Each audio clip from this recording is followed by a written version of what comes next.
that, so now we're going to proceed in assessing the neurovascular system. So first is we're going to assess the mental status. We're going to evaluate the patient's orientation to person, place, and time. So, now, can you Ma'am, we're going to assess for your mental status. So first is we're going to do so ma'am, we're going to you know what time it is? you know what it is today? Here? After that, do you know where you are right now? The next is to evaluate the level of consciousness, which is there are 5 levels: the normal and the confidential and confusion. Confusion. No, sige, normal is, Confusion. confused na siya. Dili. Duha na di ang level LOC? Liturgy. Can we, tanong nga balik we. There are 5 levels of consciousness. First is, Normal. normal is, ano mga normal? Patient is awake, conscious, coherent. Diba? Oh, next. Coma. Apat ko ba na so? Ano siya siyang tanong? Puga o saan doon eh? Dapat yung puga. Awake. Conscious. Wala. Presence of mind. Wala kay persons. Lethargic ka. Sa mga lethargic? Absence. Ha? Absence. Absence of? Life. Ikaw daw. Obtune, first doc is full consciousness, then lethargic, then obtune, then after that is stuporous, then coma. There are two levels of coma, so the deep coma and the light coma. Okay, balik ka. So there are 2 level of depth coma. This is the light and deep. And Sige, sunod na madugay tayo niya. Sige, next. Ay, Cobrel. Tanang, kuan, na-reach so dito kung levels of consciousness ba? So there are 5 levels of consciousness. First we have the alert, or the patient is full awake and conscious, and then second is we have the lethargic, and then third is obtune dead, and then stupor and coma. We have 2 types of coma, which is the light, the light coma is the patient is still responsive to painful stimuli, and deep coma is the patient is unresponsive to painful stimuli. Ito na. Yes. Then after that, for the number 3 is we're going to access for the memory. So we're going to recall time, then the past, recall the past of the patient. So, ma'am, can you recall what did you have for lunch today? Yeah, what's your viand or ulam? don't miss time. So you didn't eat pa, ma'am. So like sa breakfast, did you have breakfast? So can you remember where did you take your elementary? Yes, Pampingan Elementary School. Okay, cool. Next is we're going to assess for the patient's abstract reasoning by asking them to explain a proverb such as, Ma'am, can you explain what action speaks louder than words mean? So, ma'am, can you explain the quote or proverb that every mistake you take is also part of learning? This means that every mistake, we have to learn that mistake so that we improve our knowledge. Thank you. So next is to ask the patient to point any Point, ini.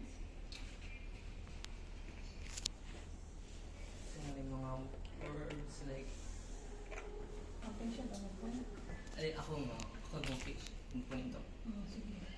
Like point na like they understand Islamic, like means do you understand the written in the walls? Yeah, diba? How do you assess?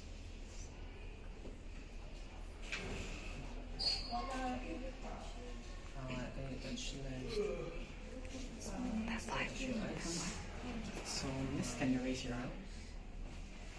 Raise your hand. Can you open your mouth? Okay, thank you. And then we're going to Next. Next. So, on her nose.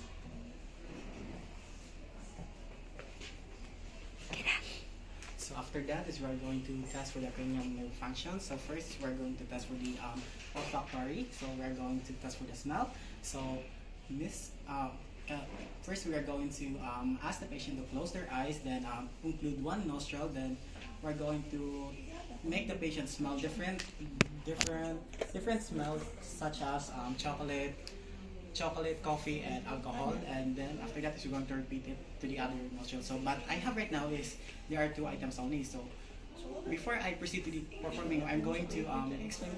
I'm going to provide the deviation from normal. So, the deviation from normal from this is anosmia, which is the absence of smelling something. So, I'm going to perform.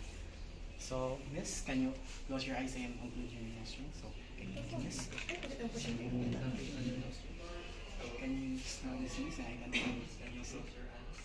And then one nose. Can you say that? Okay. Spray. Okay, okay. Ready to smell substance, and you're going to Alcohol. wait. Okay, thank you, Miss. And after that, Miss, is can you include the other one?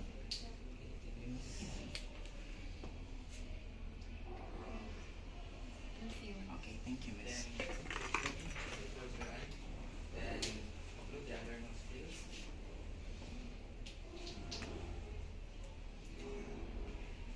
Wow, so hot. Saan? Perfume, Dok. Ni. Wow. Ano? Mana naman ka? Diba? Kasi ang gumag. Kaya, Chicks dungan, no? Then after that, we're going to place our hands over the patient's shoulders, and then we're going to ask them to shrug against the resistance. And then after that, we're going to place our hands on the left cheek and the right cheek, and then we're going to ask them to push against it. So, So, Miss, can you sharp? Hey, perfect. And after that is, can you first your strength? resistance. Then, can you next? Then can you? Then if I put my hand on your left cheek, push against it. The next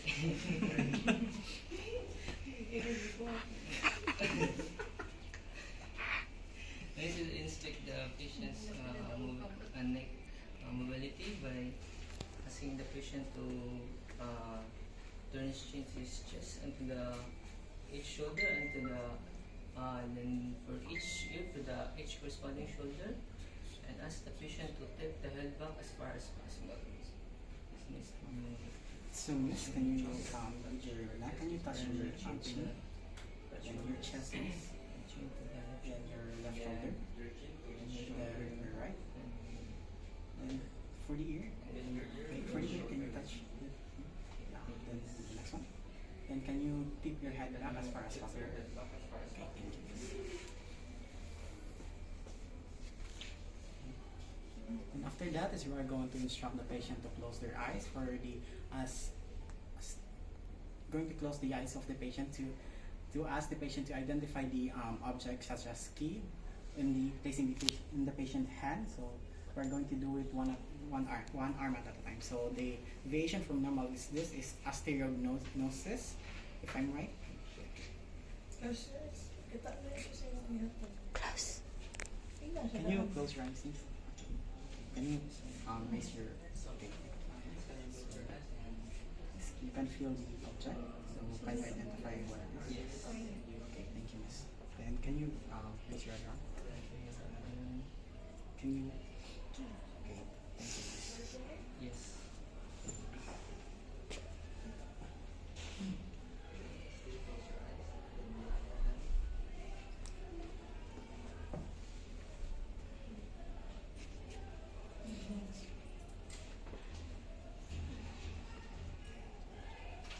Then after that is we're going to still while the patient closes their eyes, using our finger or an applicator, we're going to trace a 1-digit number onto their palm, and we're going to let them identify the number. And then repeat on the other side of the arm, and then with a different number. So, Miss, can you close your eyes and raise your underarm? So, I'm going to write the number. Miss, can you identify it? Three. Okay, yes, thank you. So, the other hand, other one is. Five. Okay, thank you.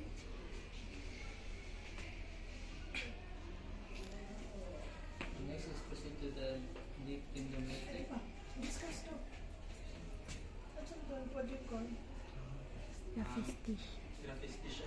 So what? Graphisticia is the ability of the patient to identify what has been drawn to their palm, and then agraphisticia is the inability of the patient to identify the number has been drawn. May ganun. See, the next is proceed to the deep tendon reflex by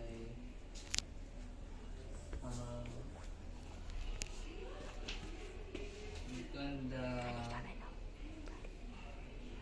C5 and C6 by using the filling hammer What's your number?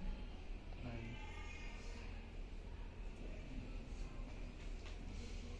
reflex hammer. Hindi mo siya nagkabangan namin something.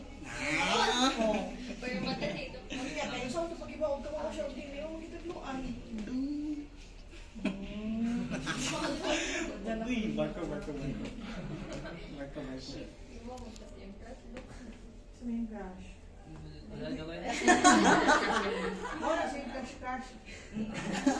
Crush yung gano'n. Sige. Perform. So, I'm going to tap your wrist, Miss. So, your tendon reflex. That's last, ha? Na.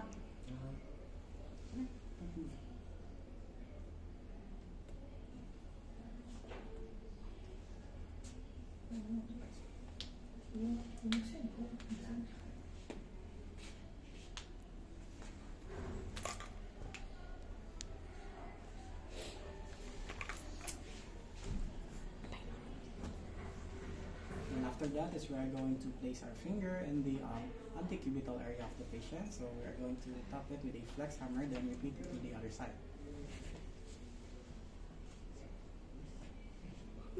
What the? Hindi lang.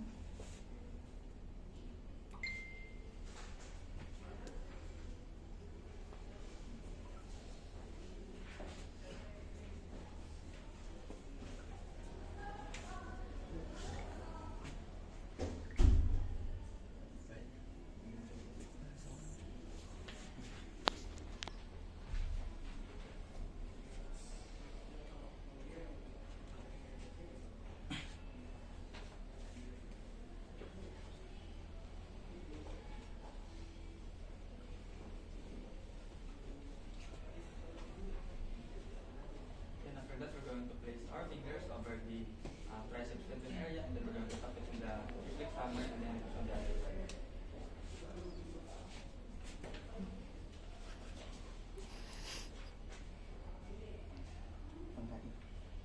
Ay, huwag kumutin. Relax. Relax.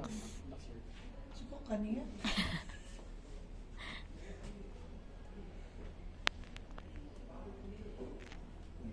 Ipadang na siya doon. Kaya mo lang pag...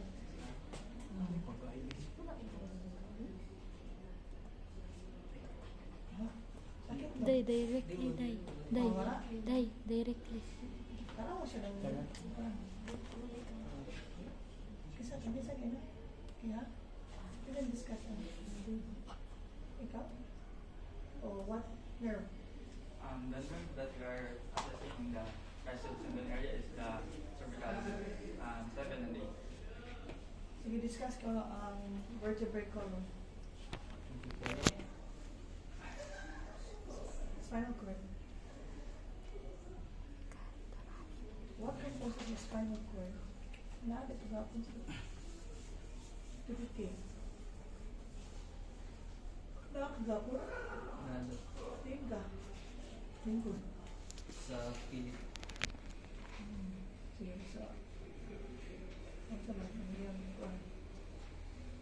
Vertebrae column or spinal cord.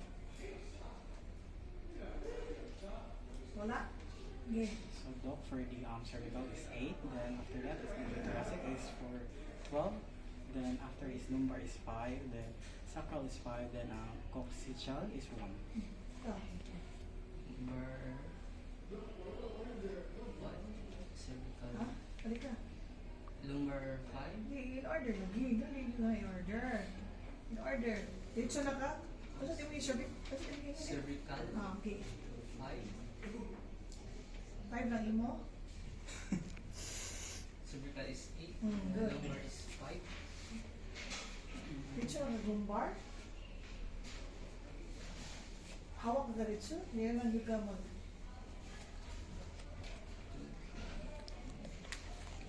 Rich. So in the spinal cord is divided into 5 parts, which is the cervical, which consists of 8 pairs, and then for the thoracic we have 12, and then for the lumbar we have 5, and sacral 5 as well, and then for the coccygeal is 1.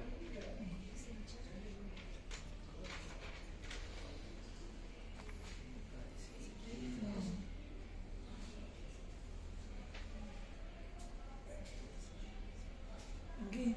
Pareho ka. Sure. Ay, ikaw na? Yes, for the fix for the knee. Asa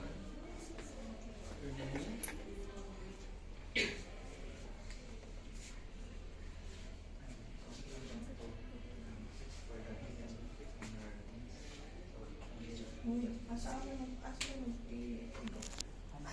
one Can you relax your feet?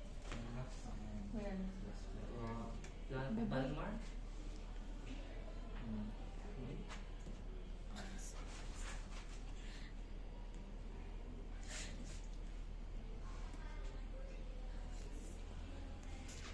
Kasi ulit na ako ba i-explain? Pagkira na.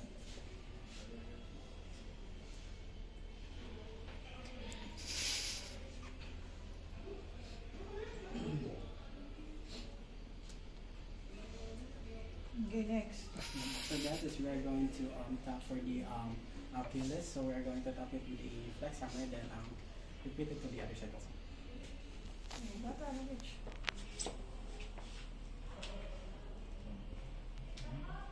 Wala yun. Hindi ka lang kapag sa toes. Kaya namin siya sapatos.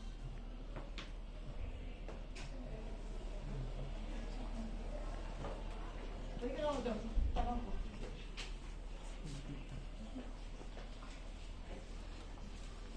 Taas. Uy, baba na yun ko. Ano yung sabi? Sapatos. Kaya yung baba na yung sapatos. Gusto pag ikana ko kaya na yung sapatos. Sige, slide. Yan, sarong pagkita na lang sapatos ko na. Tigas.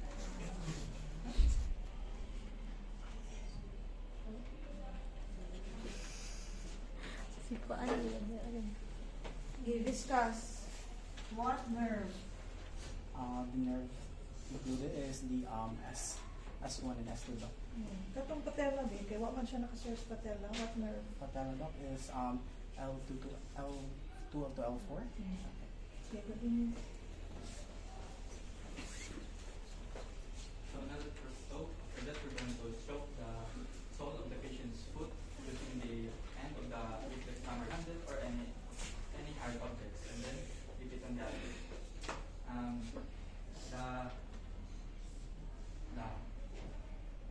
This is also called the Babinski reflex, which is the positive. The positive for this is if an adult patient reflex for this procedure is dorsiflex, and the normal is plantar flex, and for the infant is the normal is dorsiflex and the abnormal is plantar flex. wait.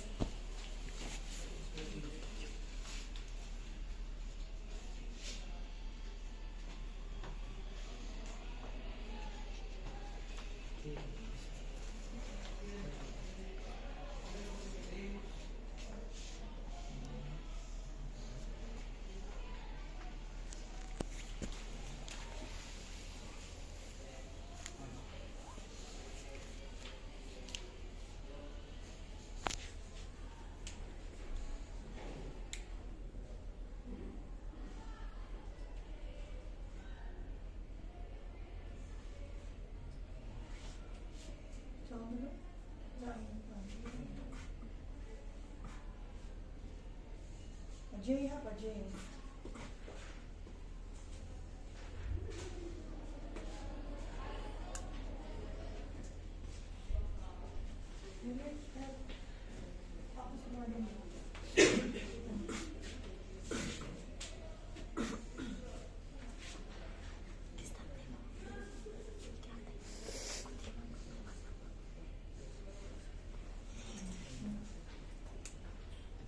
Next. Proceed to the test the dorsal flex and the plantar reflex.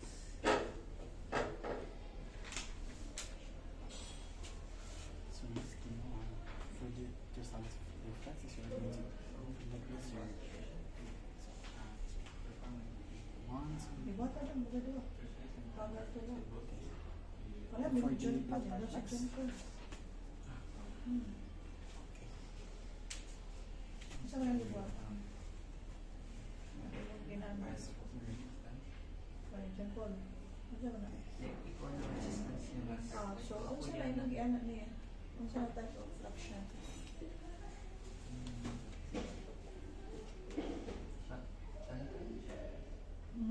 Paano man? Ah.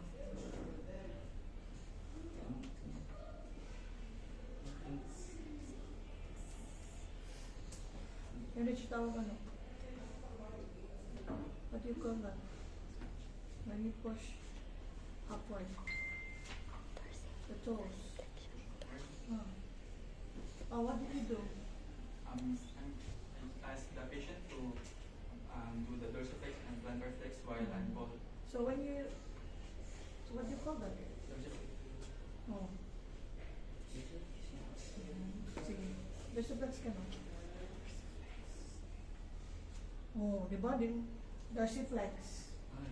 Oh, wala gisakto din siya. Wala din mo. Ano naman to? dorsiflex like doc like Dorsiflex mo, ana. yes doc maana ang patient with ana tapos na yung kuan mukupot sa ang kuan. tuyo. Plantar ang Ang plantar ano. paana ang patient Ang sa plantar pa nung ana. yes doc paana ang kuan sa Kaya inibuhat kay... kay paupos Sali man ka yung ibuhat din. Ibig naman mo eh. Dorsey. Oh, Dorsey. Ang Plantar siya, kamot Doc, dapat like, niya dok ga-push ang pa patient may kuan. mag-push pa ni ang iyang kamot may mag-resist. So ang patient may mag-dorsiflexion Pero dok. kung saan mag-ibuhat ba? Iyahang gi-push. Siya. Oh, Pero ang patient, may mag-dorsey. padong plantar ang Pa-plantar ang patient. patient. Pa-plantar ang patient siya, yung Dorsey. Ah, yes. Dapat mag-resist. Ah, Kaya ang Dorsey, ang plantar biya is ni Ana, biya ana. Ang Dorsey is Dorsey ni haya Ana ka. habana. Yung iya mag-ipaana. So, Dorsey. hindi mo naman siya Dorsey. Dorsey. Pero ang patient dapat mo plantar. Plantar. Eh, para mag-resist sa silang diba? Awan, nagbubot nito mo dito. Okay, next. Ikaw uy, Brad. Ikaw. After that is we're going to make the patient stand. Then we're going to make the patient stand and observe the patient as he walk or she walk. Then we're going to with the regular gait, and then from on the two heels, then heels to top. So Miss, can you stand up? No, just walk normally.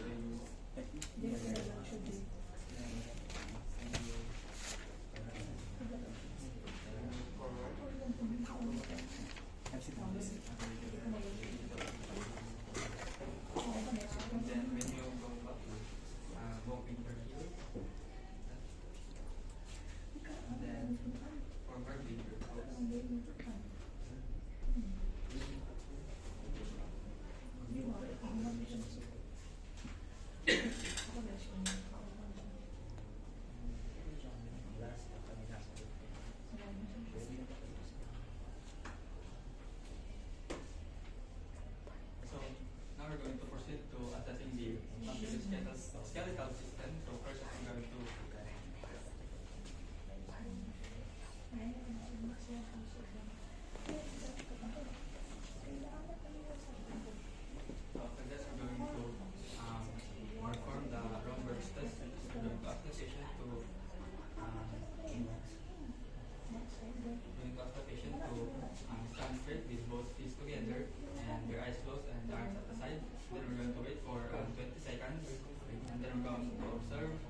their swaying, and their ability to maintain balance. We must be alert to prevent fall injury or any related injury that is related to losing balance during the So, Yes, finish now. So can you close your eyes and recite the feet again. And start the count.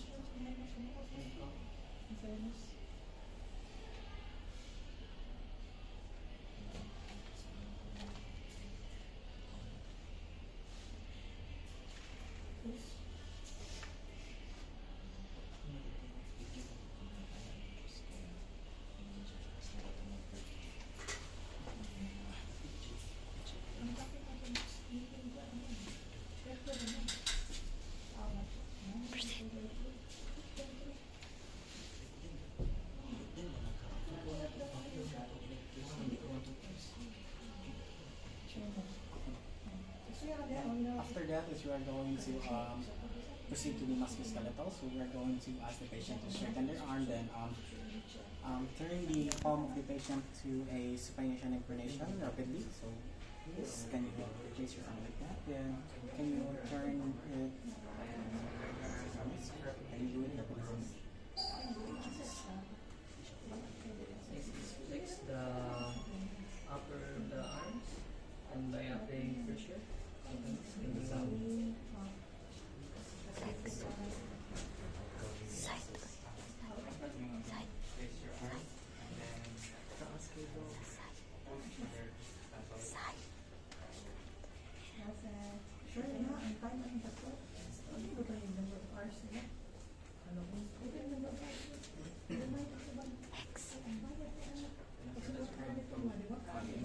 Inspect and palpate the fingers, the hands, the wrist, and the elbow joints.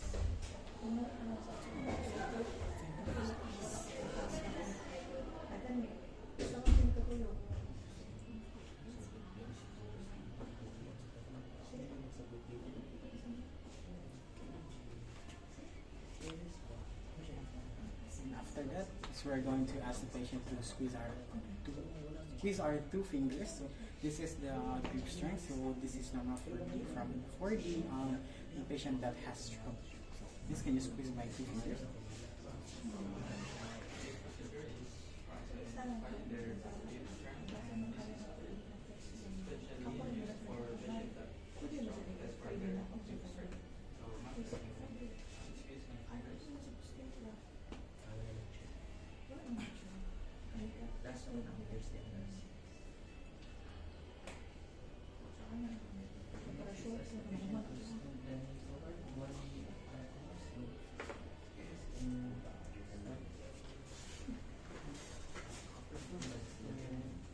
I don't. Then can you straighten your knees? Okay, the other knees. Straighten your knees.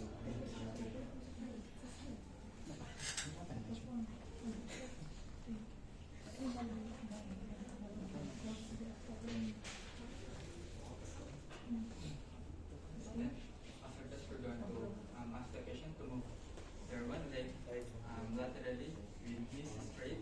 This is the test for abduction, and medially, this is test for abduction of the hips. So, So this can raise your then move it to the laterally. Then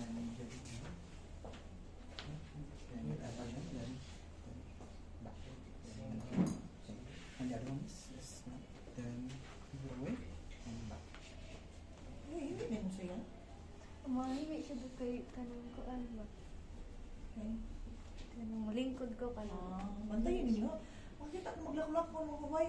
Kapit ko na yung siya. Pwede ko naman siya nagtatarong mo. Buhay ka ayaw. Okay.